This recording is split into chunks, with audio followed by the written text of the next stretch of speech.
Welcome to Sparks Catch Up with the Community Leaders, where every other Friday, the United Way of Greater Yankton Spark Connections for Community Programs hosts another conversation with community leaders from our local nonprofit service organizations. We want to catch up with the important work that they're still providing to our community, even though the pandemic is upon us. So today, my name is Todd Brandt, and I'm a police commander at the Yankton Police Department, but I'm also the president of Spark.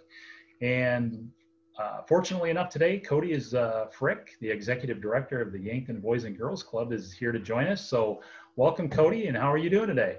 I'm wonderful, Todd. Thank you so much for having me. I'm really excited to catch up with you and kind of let everyone know what we've been up to over here at the club. All right. Well, first, Cody, tell us a little bit about the mission of the Boys and Girls Club of Yankton, and maybe give us a little brief history of where it's been and how you came to be part of it.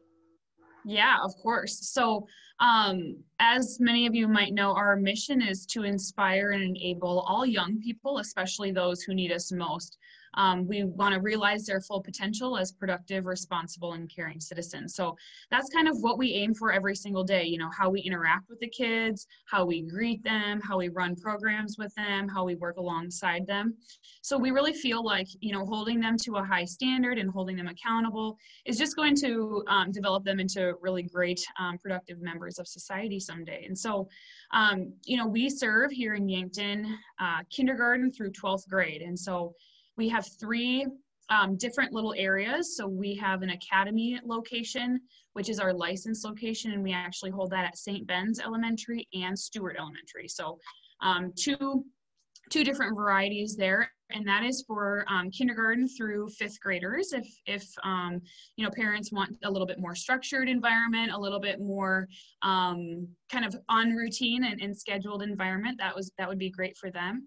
And then we have the club, which is 2nd grade through 12th grade. We have 2nd through 5th graders on our elementary side, and then 6th through 12th graders on our teen center side. And so here at the club, we have a little bit more free-flowing activities going on. The kids are a little bit more independent. They can move around the club however they want.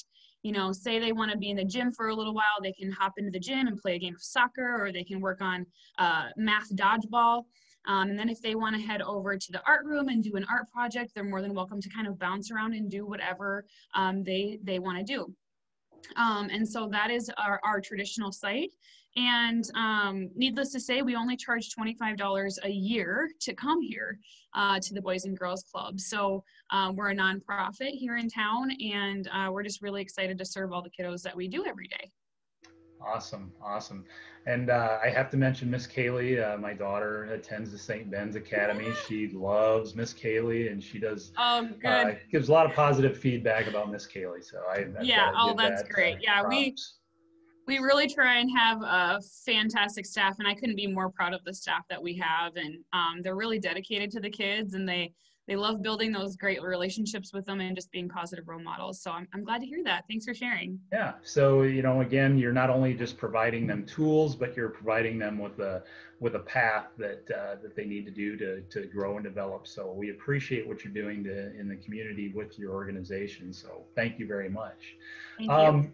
What's the next 9 months, what's the past 9 months looked like for your agency? How have you been handling the pandemic, and what's been going on with the Boys and Girls Club in the past 9 months? Right. So it is absolutely bizarre to think that we're coming up on month 11, actually, of things kind of flipping on us, right? So in March of last year, we closed down, and we didn't really know what the future looked like. Obviously, I feel like everyone kind of was a little nervous about what was going on. And so we closed down on March 13th, and then we were actually able to open on April 27th for first responder families. So we had some, you know, police department kiddos coming in. We had a Very Sacred Heart, Yankton medical clinic, parents reaching out to us and saying, hey, we still need to work, and we don't have a great place for our kids to go. Would you be willing to help? And we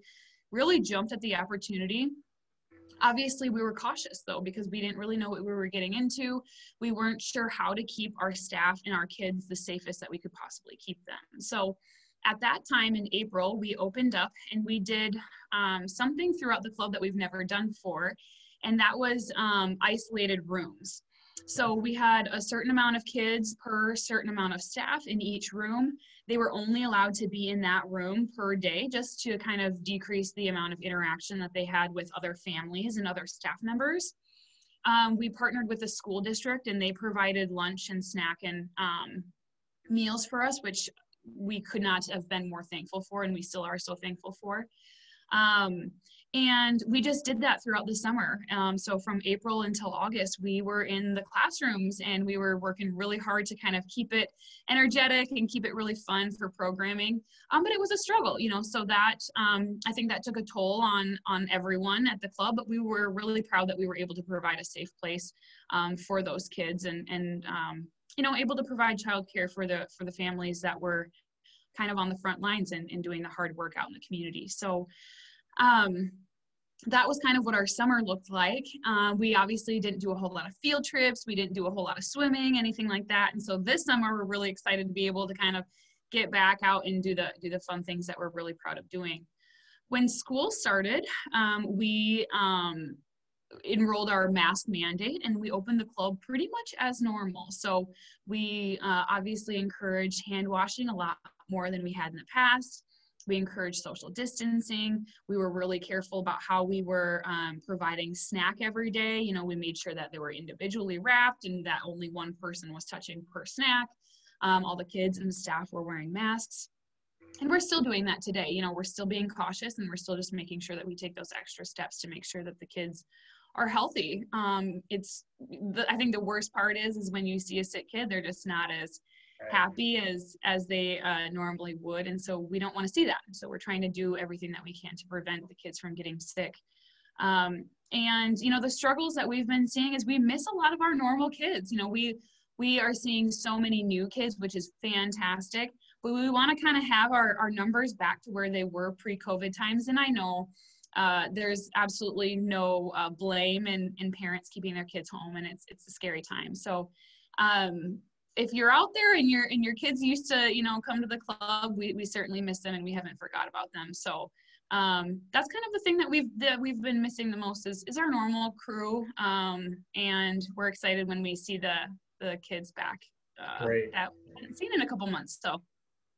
Well, it sounds like you've been taking a lot of precautions in there, and we greatly appreciate that and what you're doing for the work in our community for helping in the youth, which are our future. So what do we have to look forward to from the Yankton Boys and Girls Club in the next year? What are you looking at, and what are some of the exciting things you want to share with us?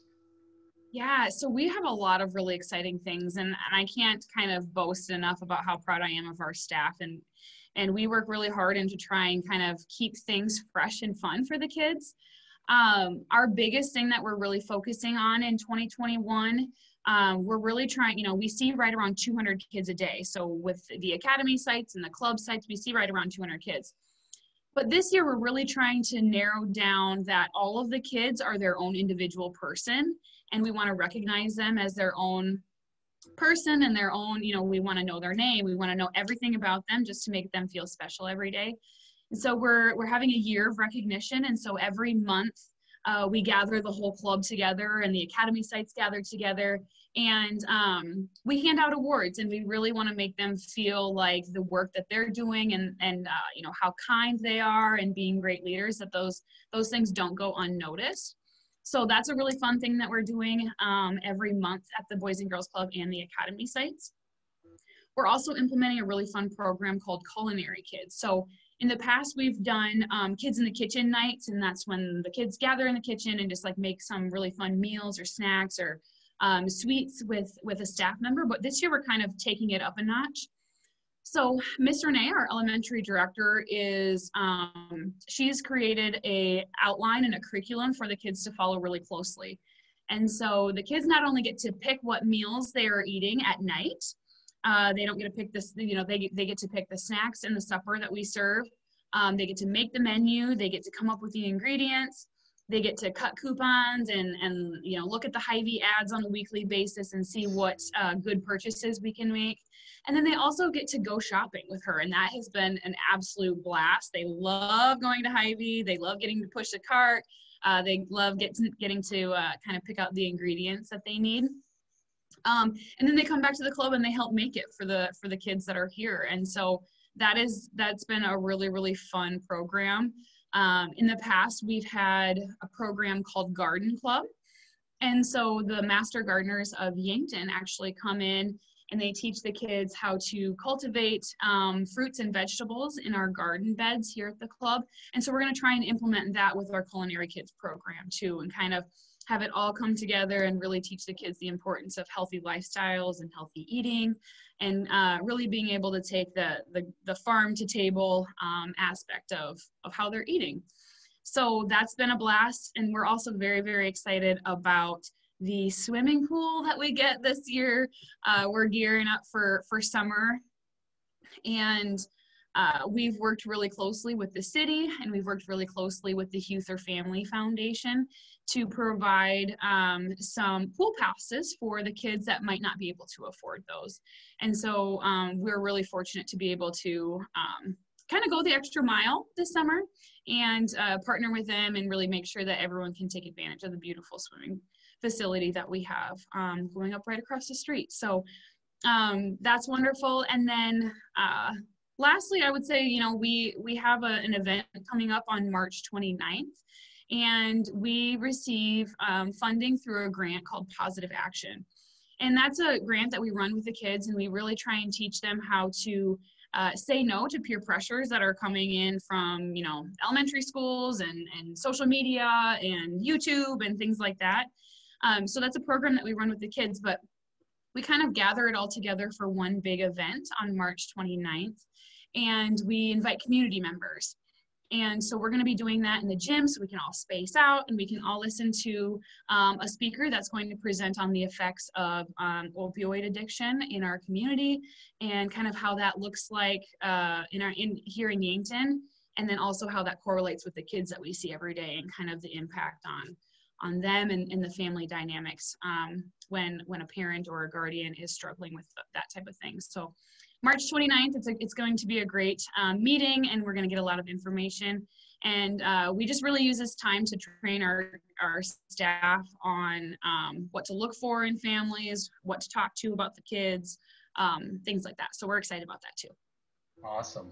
Well, is the culinary sign-up stuff that you have to be below or in the 12th grade, right? I can't. I think so, Todd. I think you don't quite make the cut on that one. Close though, right? Hey, but good news. So we are going to be opening it up to community members, and we want all sorts of people from all different organizations to come in and maybe teach a culinary class to our young kids. So if you have a really good recipe in your back pocket, a secret recipe that you might want to share, we would be more than happy to have you.